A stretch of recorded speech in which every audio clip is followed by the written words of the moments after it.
Hey everybody, welcome back to Talking Cardboard. My name is Corey. I'm John. And I'm Nick. And this is our top 5 favorite board games of all time. The best list ever. Let's get started. All right, yes, here we are. The top 5 best games of all time. And we're starting out with Nick's number 5. What do you got? All right, so for my number 5, I had to go with War of the Ring by Ares Games.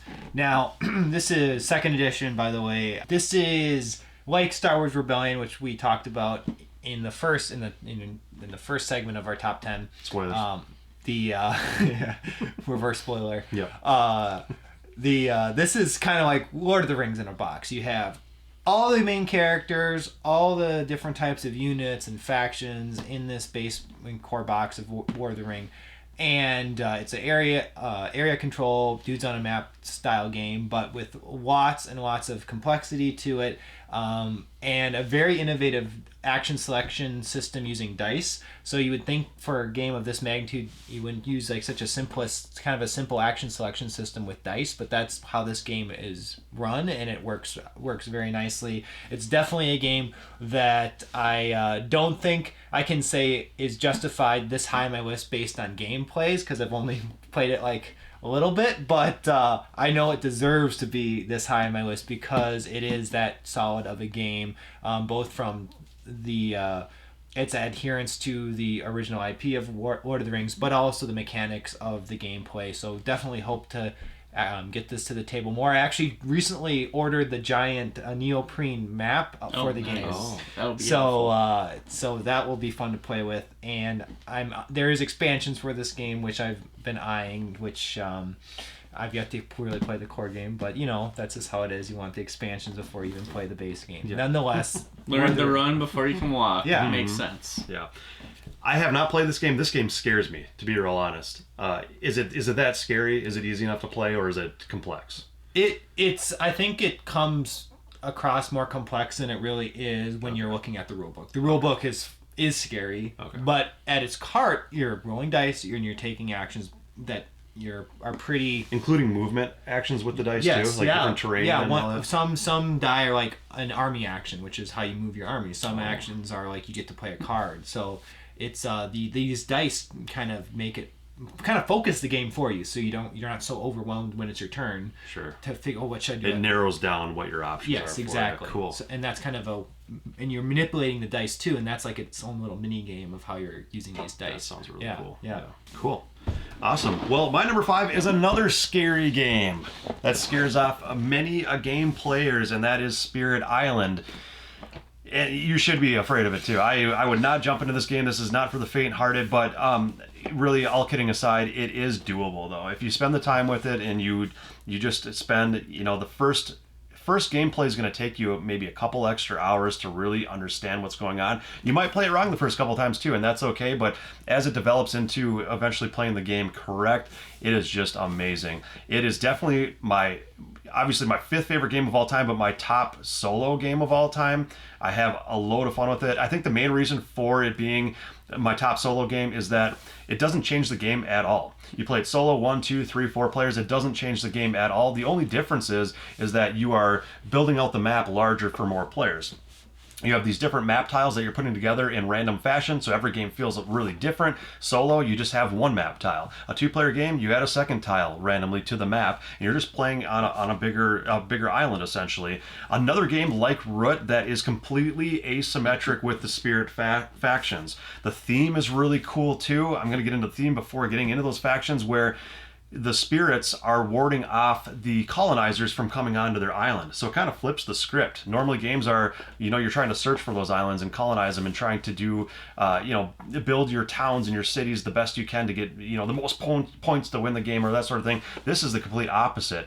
As the colonizers are coming to your island, they are blighting the island. They are causing pollution and wrecking havoc and tearing down trees, and that's not what the spirits of the island want to happen to their island. And also there is a Dahan faction, which are the natives to the land, and they have been living there for thousands of years, and the spirits help protect them as well, and they don't want any altercations to their land either. So in a sense, it is kind of like an AI type of player in the game that you're trying to help defend and save and protect. Because if you do so, they can actually help fight back against the colonizers, which is really cool. But yeah, like I said, it's card driven. So you've got cards that are minor powers and major powers, and it literally tells you right on the card what you're able to do with that action. So in a sense, that way, it's very streamlined and easy to pick up on what your different actions can be. But there's just so many different things going on with your player board faction, with innate powers, passive powers, fast powers, slow powers, when they can pop off, when things happen,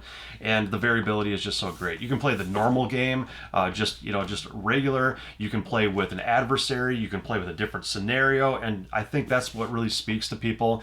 Once you learn the main mechanisms, you can really add and subtract different things to this game to make it variable and different every single time. So I don't remember how long it's been since we've all played it, or if you've played Spirit Island with us. I don't know how long it's been, but one that I want to get to the table here again soon. It's definitely one of those games that initially it went a little bit over our head with the complexity, but once you take the time to dive into the mechanisms of this game and understand how it plays, and the co-op aspect, and how to really maximize the use of your major and minor powers, oh man, this thing really hits on all cylinders. And the variability with all the different spirits you can actually play at is huge. Like, it's going to keep this game fresh forever.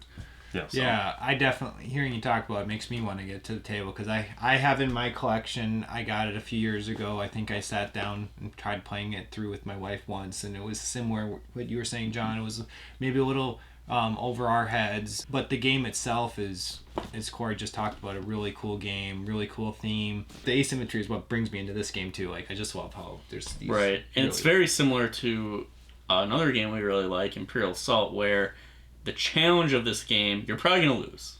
Yeah. If you're not super hardcore into this game, you're honestly probably going to lose. Invaders are going to get in there, blight your land, end game. Yes.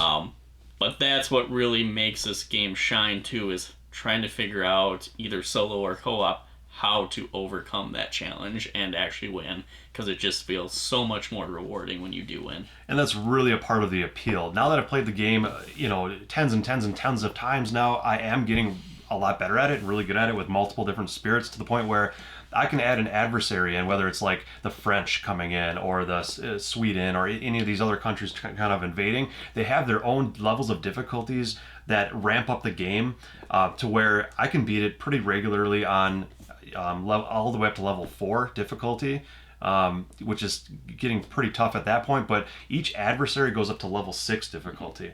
And then if that gets to be no longer as much of a challenge, you can add different scenarios. Like, you have to completely different win conditions that are completely unique to just the base game itself. So just a ton of variability, and one that honestly I would love just to put it on the table and sit down with you for 10 minutes to teach you how to play, so then you and your wife can have fun with it. Because once you understand what's going on, could take me 10 minutes to explain it to you. You can just jump into it, and it'll come back naturally every single time. And I know recently Target started selling like a watered, and I don't want to say watered down version, slightly, but like a cheaper version of this, yes. which was kind of interesting to see, because I think that could really get people into this game too. If jump into the big in the big one. Yeah, there you go. When the time is right. Give the hobby a couple years before you do. Anyway, that is Spirit Island. John, your number 5. My number 5, and we're not going to talk about it a lot for reasons unknown, is the Castles of Burgundy. This is a Stefan Feld game. Really, really fun. We're going to discuss this further, obviously, spoilers. Somebody else's list. In the future. But my number 5, great game, solid. Always going to be a fan of it. Tile placement. I won't say much more of that from there. Awesome. All right, now on to our number 4, starting with John this time. What do you got? All right, this is a slightly newer game, and again, holds a special spot in my heart because of the IP on here. But in all honesty, this is a really solid game. It's World of Warcraft, Wrath of the Lich game, a pandemic system game. Try to say that really fast. Good luck. Very short We messed title. it up quite a bit when we were trying to review this game. It is very similar to Pandemic. It obviously uses a lot of the same systems, but this is not your father's Pandemic. No. You are taking on the role of one of the heroes from the World of Warcraft universe, and you are trying to defeat dungeons and ghouls and abominations on the map before finally getting to traverse to Icecrown Citadel, where you take on the big baddie himself, the Lich King. Yep. The mechanism of how the dungeons work and the cards and the heroes with their own special abilities really, really elevate this above the normal Pandemic games in my mind. The similarities of having a hero versus a role in the original Pandemic is kind of the same, but your heroes actually have health in this. The special abilities are much more unique and actually fitting to the heroes, which I think is cool. And like I said, I just really love the Warcraft universe, and this does a great job kind of hitting on the big points of the Northrend and Wrath of the Lich King expansion for the PC. So yeah, solid game. And I would add to that, if you're not a World of Warcraft fan, still go out and get this. I would say this is probably one of my favorite Pandemics as well. And I never played World of Warcraft for the computer at all. I was never a fan of the IP or ever played it, but the way that the Pandemic system runs through this, like John said, it's not your father's Pandemic. It does play a lot differently in a good way. I still have the original Pandemic with one of the expansions that I really enjoy, but if I didn't own that and John didn't own any Pandemic, this would be the one to get, in my opinion. I've played the original and Rome, but not this one, and let's add this to our list of games to play tonight. It's most similar to maybe Rome, Yes. but a little bit of tweaks to that Yep. even too. Okay. Yeah. But it looks cool. No, I think that looks Great. awesome. Yep. All right, on to my number 4 was your number 5, jumping right back into it. So it wasn't a spoiler for very long, at least. That is, another Stefan Feld game, Castles of Burgundy. Stefan Feld is known for his point salad games and his dry Euro mechanisms, but that's what I really love. Tile placement aside, like John said, I'll let him speak on that.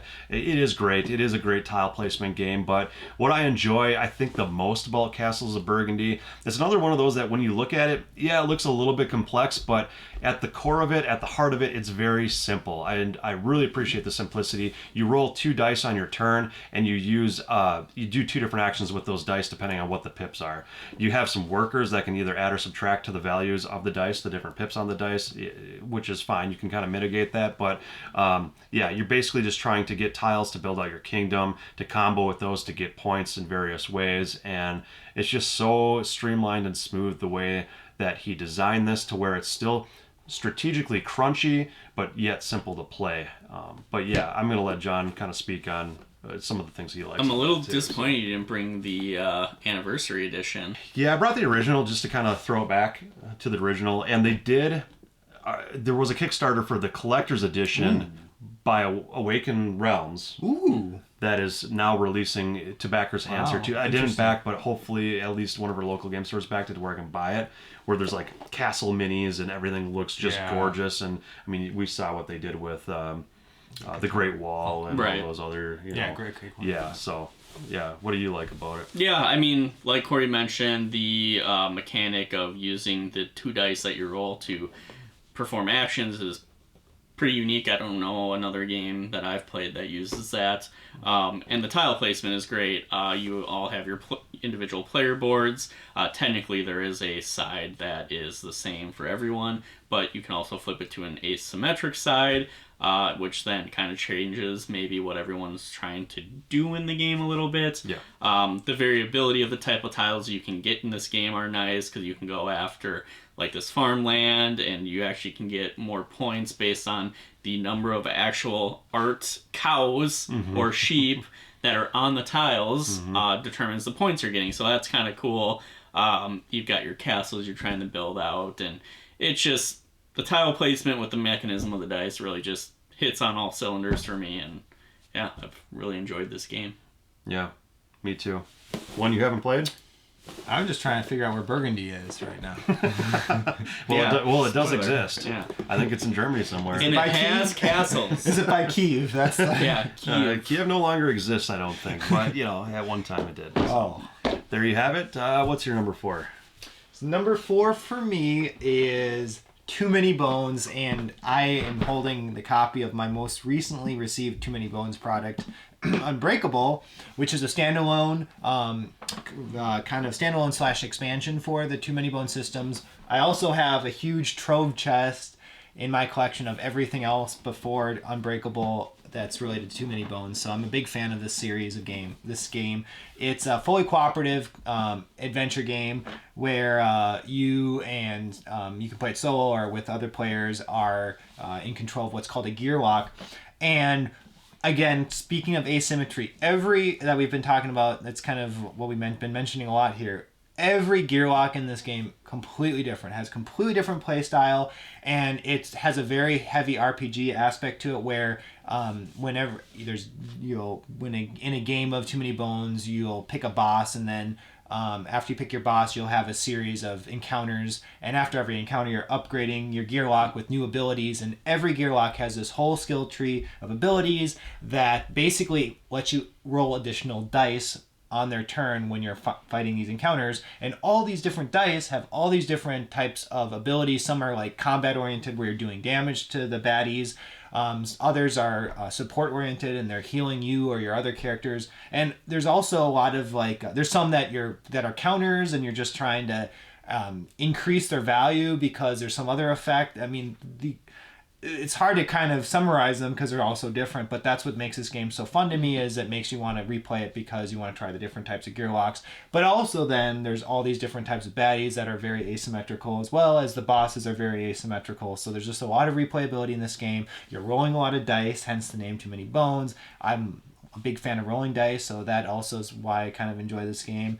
And it's a fun theme. It's that also adds to it too. So that's Too Many Bones from Chip Theory Games, and the components of any Chip Theory product.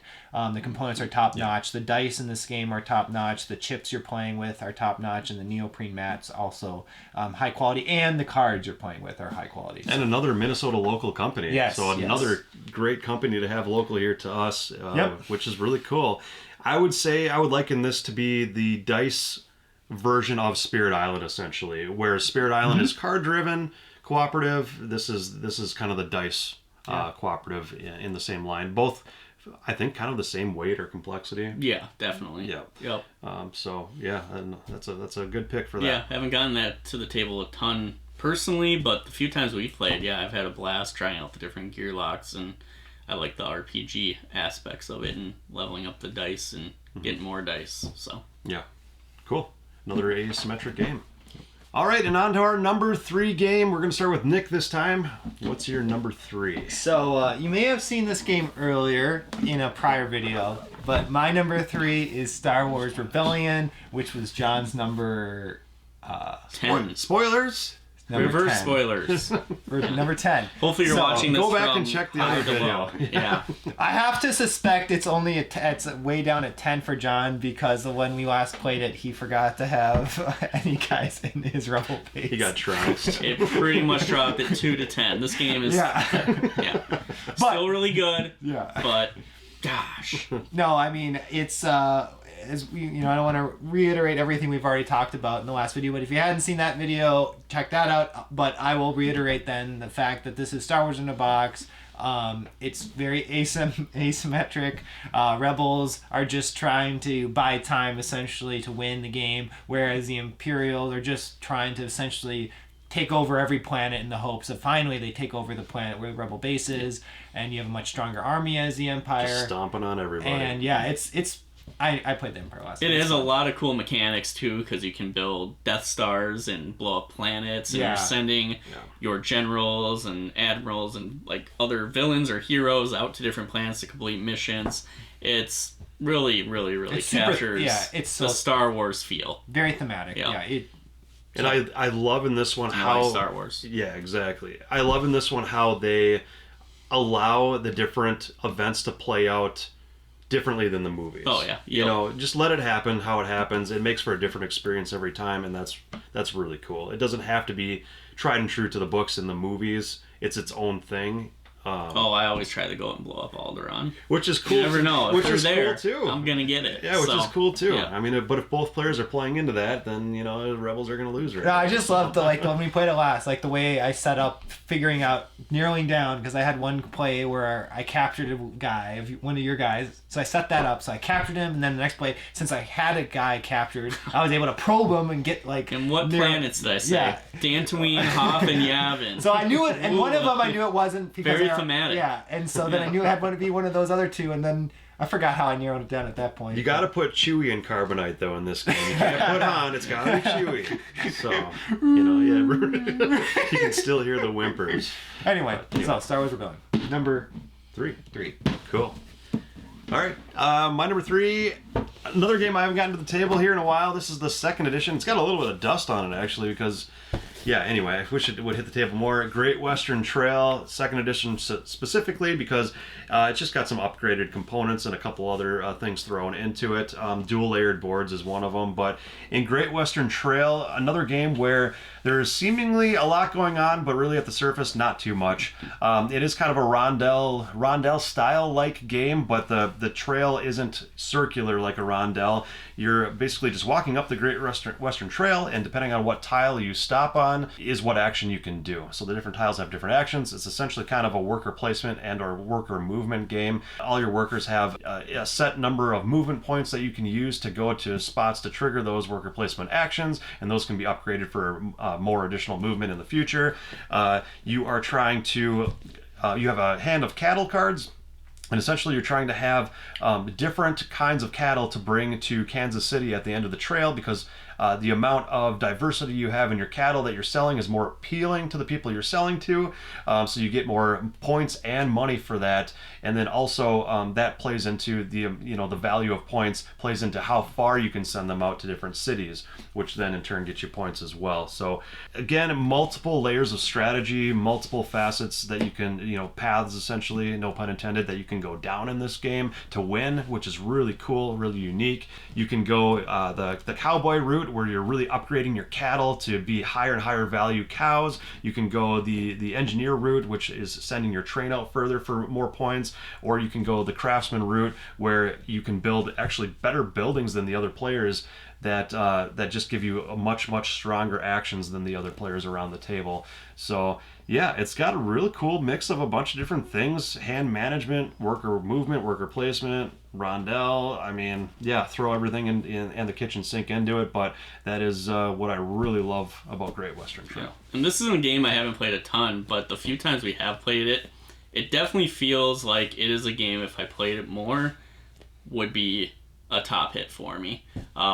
I've had a blast. I like the mechanics of it, the cattle, and who doesn't like throwing on their little cowboy hat and being a cattle wrangler and going back in time? Like, we're not in Kansas anymore. Us Midwestern boys, we just want to live out that Western fantasy. Yeah, so, It's got that cowboy feel, and it's not a cowboy game, right, really. I mean, I guess in its truest form, it's a cowboy game. Yep. Because you're wrangling that cattle and selling it off for profit. Yep. So, really cool. No other game has done the theme before. And yeah, I wish there'd be more rondel style games that would come out too. That's more of an older mechanism that used to exist in games maybe 10, 15 years ago, and Great Western Trail brought it back in full force. So, that is my number 3.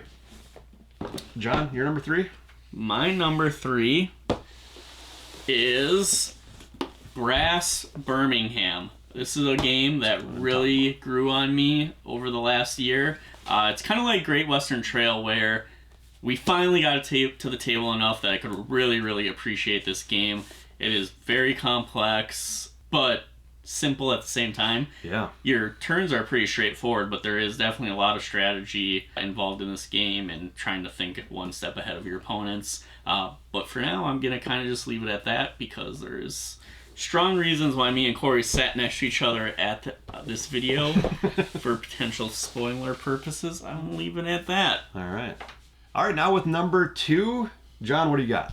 All right, number 2 should come as no surprise.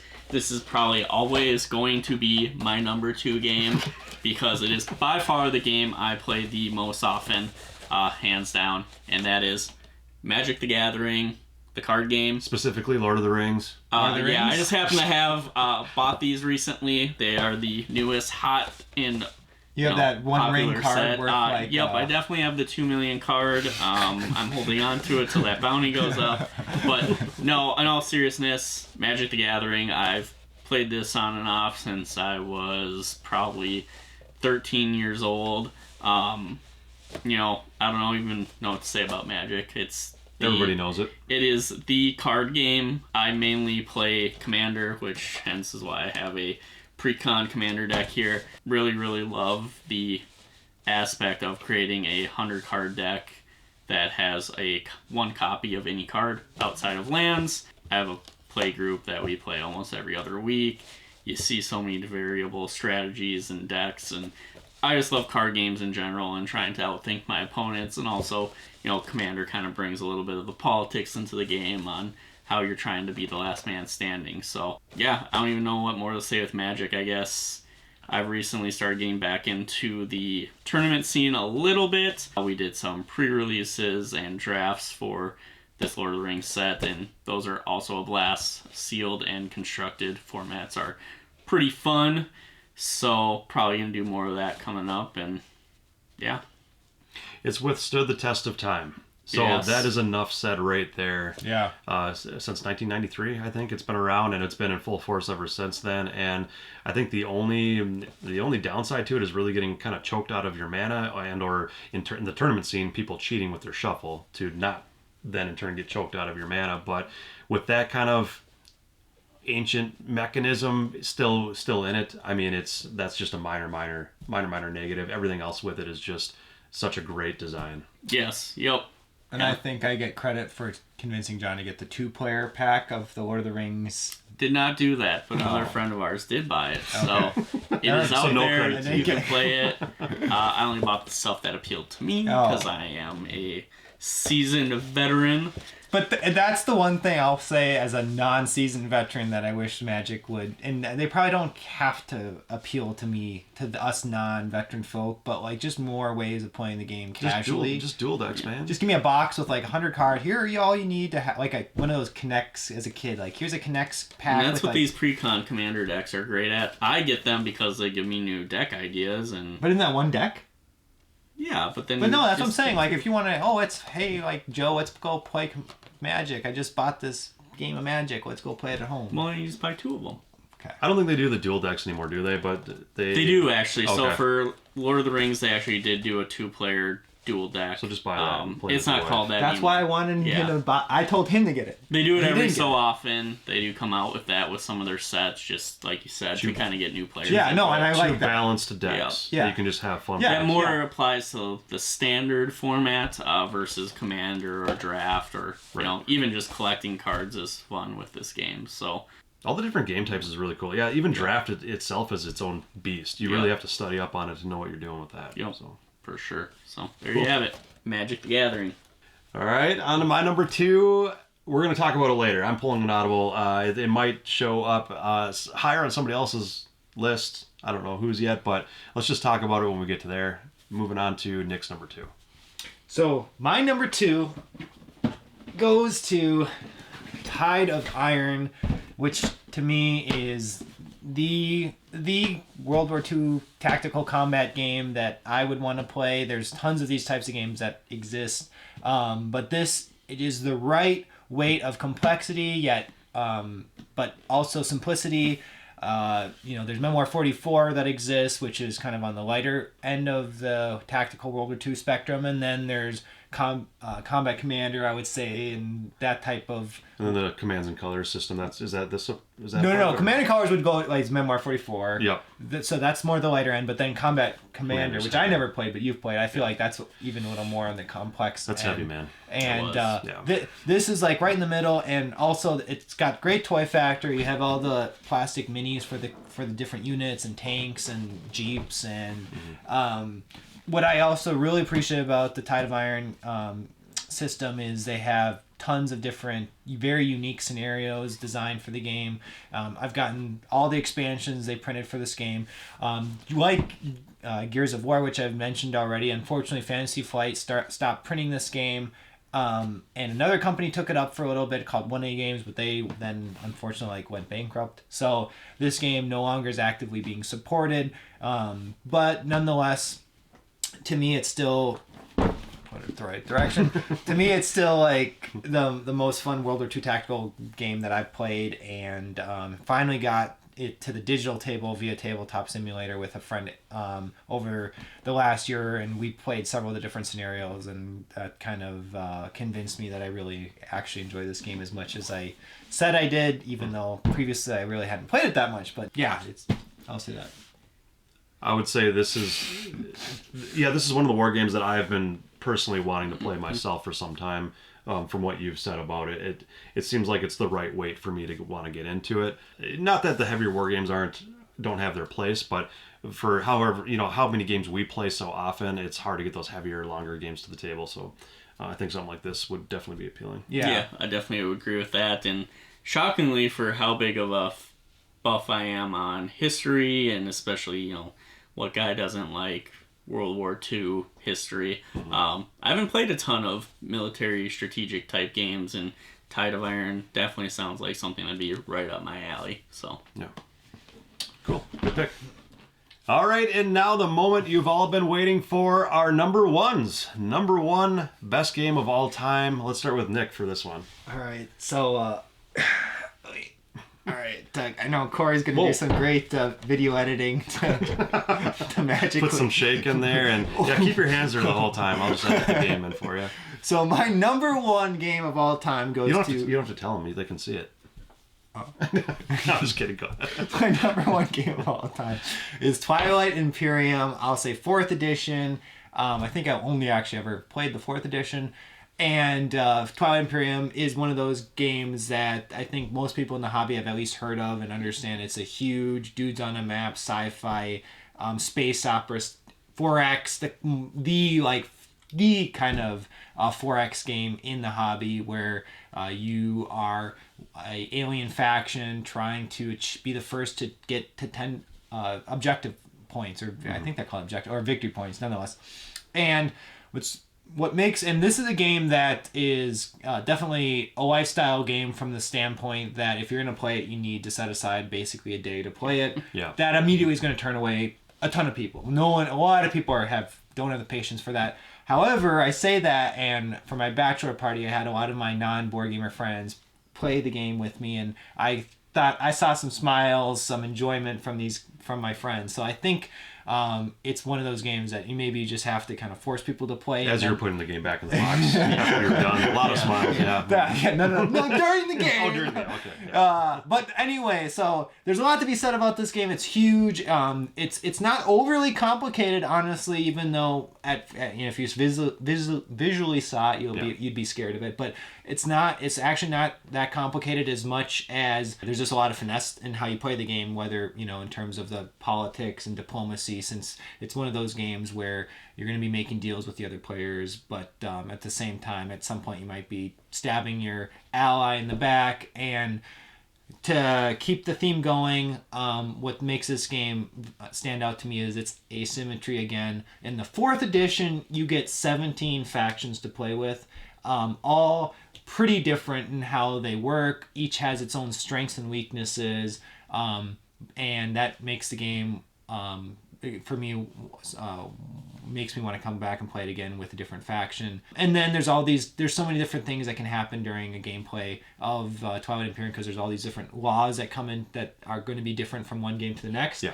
And there's so many different paths to victory. So at first you might think, I don't really like combat games. Well, you can easily, win this game without ever really fighting anyone if you wanted to, because you're kind of you're depending on what these objective cards that will come out during the game in terms of how you can win. And sometimes the objectives might have nothing to do with actually fighting someone. And you can win by not backstabbing somebody, or you can win by backstabbing. You can really do whatever you want. Exactly. So, and talking about scare factor to actual complexity, this has got to be like the biggest gap of all time in all history. Yeah. Because the scare factor in this, 10 out of 10, 11 out of 10, whatever it may be, has scared me away from this game for so many years. And then finally we tabled it. I got to get a sense for how it's played, and I picked up on it really quickly. And really the complexity is like, here's one of your 3 actions you can do on your turn, and this is how many different, action cubes you can use to do it. Yep. That's it. Literally, that's it. So don't let the scare factor, the size of the box, the epicness of it to scare you away. Just give it a try, and you'll see what I'm talking about. Have we gotten to this to the table with you? I have not played it yet. No. Which is surprising. Are you scared of it? Nothing scares me. I'm more concerned about you guys, because I'm very good at domination type style games anyway. Yeah. I think I would just I'm more scared of make John everyone than I am of scared TF. as I subjugate their species. And what's also I'll throw out that makes this game I think appealing for me too is when you have like I think higher player counts typically are better for this game, and you might say, wow, 6 players, like how could you bear like waiting that time before your next turn? But I always find myself like thinking that whole that it almost comes by too fast. You're almost not ready to take your turn when it comes back to you, because you're trying to think out exactly what you want to do when it is your turn next, and you're also like very intrigued to see what the other players are doing on their turns, because first of all it will affect what you will end up doing, but you're also curious what strategies they're going for. So It does play into it. yeah, so that's I think another really fantastic part about this game is it keeps you're hooked into what everyone else is doing, and even though it can be an 8, 10, 24-hour game, those hours actually go by surprisingly fast because you're just so immersed in the game. Yeah. I'm sure it's a lot of other people's number 1 game of all time too. You see it on a lot of people's lists for good reason. So in my number 1, a sign of a fantastic game is one that you think about all the time, whether you're playing it or not. And this game is another game that we haven't played for some time now. We've played it enough over the last couple of years, but not recently. But I do think about it often, and that is Brass Birmingham. What number was this for you again? Number 3. Number 3. So John's number 3, my number 1. Another game where, like John said a little bit earlier, simple mechanisms. Really at the core of it is quite simple, but the strategy behind it and really the amount of what you need to know getting into the game prior to starting the game is immense. You do need to know the strategy behind what you're doing, why you're doing it, why other people are doing what they're doing. You have a hand of cards that dictate where you can build out these different structures on the map. So kind of like what you were talking about with War of the Ring, it does kind of give you a select few options to do on each turn, which helps with that complexity a little bit, but also tactically what you're going to do when to try to combo into a future turn is really where Brass shines.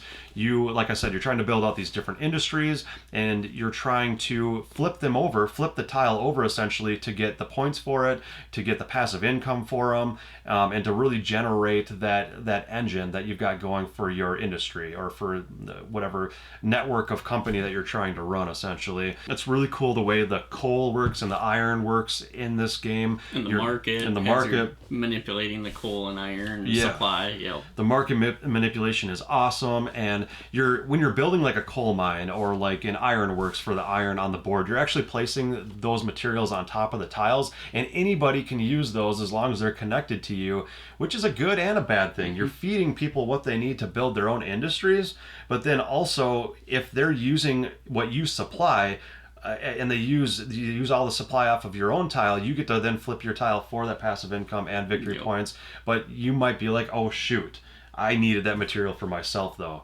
So that might kind of choke you off from your overall strategy too. So, John, why was it your number 3? I just like the strategies involved. I think there were a couple hills to get over with this game. Probably the most complicated thing to understand in this game is what can you do within your network or being connected to other people's network.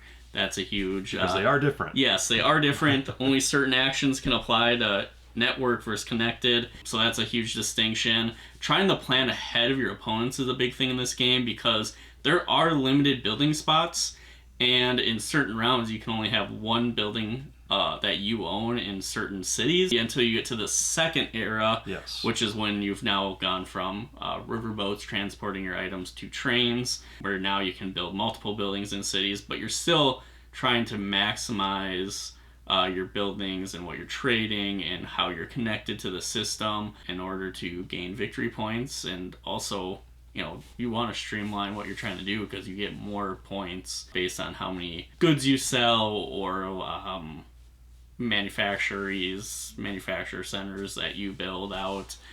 Very cool game. Lot of strategy, lot of trying to outthink your opponents and do your thing without getting bogged down by what they're doing. Multiple paths to victory in this game, both literally and figuratively, in the sense that each player board has its own, almost not tech tree, but it's got its own building up and progressing in these different industries. And what you decide to do early on in the game is going to dictate what you're really doing for the entire game. You really want to focus on that. You don't want to diversify your strategy in this game. You really want to focus hard.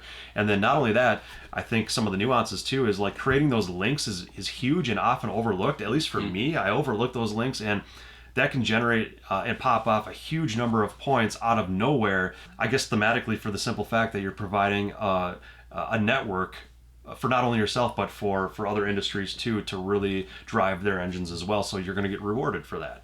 So your own building's going on, what you're doing with other people's materials, what they're doing with your materials, and then also building out the networks to generate points and thinking one step ahead of your opponents. And I don't know, a small thin box, but packs a very, very strong, heavy strategic punch. And that's a sign of a fantastic game for me. So that is Brass. On to your number one. It was my number two. I will say this has to, in general, if you've been following Talking Cardboard the last 2 years or so, this is probably the de facto Talking Cardboard favorite game of all time. Oh, yeah. Combined, yeah. If you look at our average scores for this, it's been number ones for multiple people, if not top 3, and that is Dune Imperium. This game takes a lot of elements that I like from other games and puts it all into one package really, really well. The main mechanics of this game is worker placement and deck building. You also have a splash of area control, which all of this combines together amazingly, and it's very thematic to the Dune universe. You have the different factions. What you're trying to do is send your workers out onto the board, collect spice, help out the factions. You're getting the Emperor's favor through coin and influence. You're trying to build alliances with the different factions, which gets you points throughout the game. Water is very sparse. Yes, water is sparse, very thematic. You can get those from the Gesserit. No, Bene Gesserit are the very political ones that give you Fremen? Water? The Fremen. Yes, okay, the Fremen get you water. The Bene Gesserit, or however you say that. Benny and the Jets. Yes, that's Benny how and the it's Jets. that's how it's yes. pronounced. Yep. They give you intrigue cards, which add another layer to the game, because these can pop off during players' agent deployment, or during combat, or even at the resolution of a combat. So you're always wondering what people are stashing there. The deck building aspect of this game and trying to figure out how you're going to build your deck to maximize the worker placement that you're doing, and vice versa. There's just so many aspects to this game that play so well into each other. And then they took the base game, they added an expansion that made the game even better. Yeah. I would almost say that it's a necessity to have the first expansion that came out for this game. The newer expansion just adds another sideboard, which I could take or leave. Some doesn't variability. really add some stuff. But the first expansion they had was a complete hit, and it fixed some of the weaker actions on the board and just added a trade mechanism to this as well. I would never play it without that expansion. Nope. So, again, tons of strategy, tons of good mechanics through the deck building, the area control, and the worker placement, and how all the factions work. Very thematic. It just hits all the right cylinders for me. Yeah. So why is this game at number 2 for me? I really, really love the deck building mixed with worker placement. And there are some other games that are doing it now. Endless Winter, Lost Ruins of Arnak. Those are 2 of the big players in this. But what makes Dune Imperium different, not only with the area control, which I like, but the deck building in this is completely different than those games. The cards dictate what worker placement spots you can send your workers to. And that makes for such such tight decision making when buying new cards to your deck. So the deck building in this game really matters compared to like Endless Winter or Lost Ruins of Arnak, and not so much, where you can still send workers out essentially to where you want to get, and you're kind of boosting those actions with cards. This one is telling you, no, you cannot go to that spot because you don't have the right card in your hand. So you're really building your deck around that. Really appreciate that a lot. It creates for a lot of tense moments in this game where you're just like, I really need this, but I really need this. And, if I do go and take that action, will somebody else take the other one that I need before I can get to it? And that happens all the time. And you're just kind of sitting there banging your head on the table. And then you take last place. And it also plays into, like, are you going to go big for resources and good cards that round? Or are you going to sacrifice a little bit into the area control part? Because a lot of the victory points are on the conflict. And, so you can't win them all. Mm-hmm. I mean, maybe somehow you could, but it's very difficult to do well at all three mechanisms of the game. Yeah. You kind of have to find your shtick, go for that, and then try to get your toes into the water into the other, area control parts of it at optimal times to get those victory points. The other thing I really like about this game that I haven't even mentioned is you play as one of the factions on Dune, as one of the heads of the houses, and those give you special abilities and signet ring ability and like a passive ability that you get to use throughout the game, and they're all asymmetrical, which is great. Common theme in this top 10 and the last couple of videos, asymmetry. Yeah, really cool. And there's not really much else to say about it. I mean, the intrigue cards and the way you can kind of, pop those off at random times, it somewhat doesn't appeal to some. I've heard that's been one gripe of some players, but you have to expect that. Yep. Just a fantastic game. Plays differently every time and has that tension every single time too. So yeah, my number 2, Dune Imperium, and John's number 1. So that does it for today's video. The game's number 5 up to number 1, the best games, no disputed, of all time. And as always, if you like the video, click like. Consider subscribing to the channel. We really appreciate every subscriber we get. It really helps us out a lot, keeps the channel going. Leave comments below with your top 5 favorite games of all time. We'd love to see your list. If there's some games on there that we haven't played, we will definitely seek them out, get them to the table, and let you all know what we think of those games. So we really appreciate any suggestions you have that were not on today's list. So until next time, do you guys have anything else to add? Play board games. Play lots of games. Let us know what you think. You can talk about how great Dune is in our comments. We always appreciate that. Yeah. Or I do, because it makes my choices look And more for the record, Brass Birmingham was my number 1 before it hit number 1 on BGG and got all the craze. So I got to it first, just for the record. But until next time, you all have fun gaming.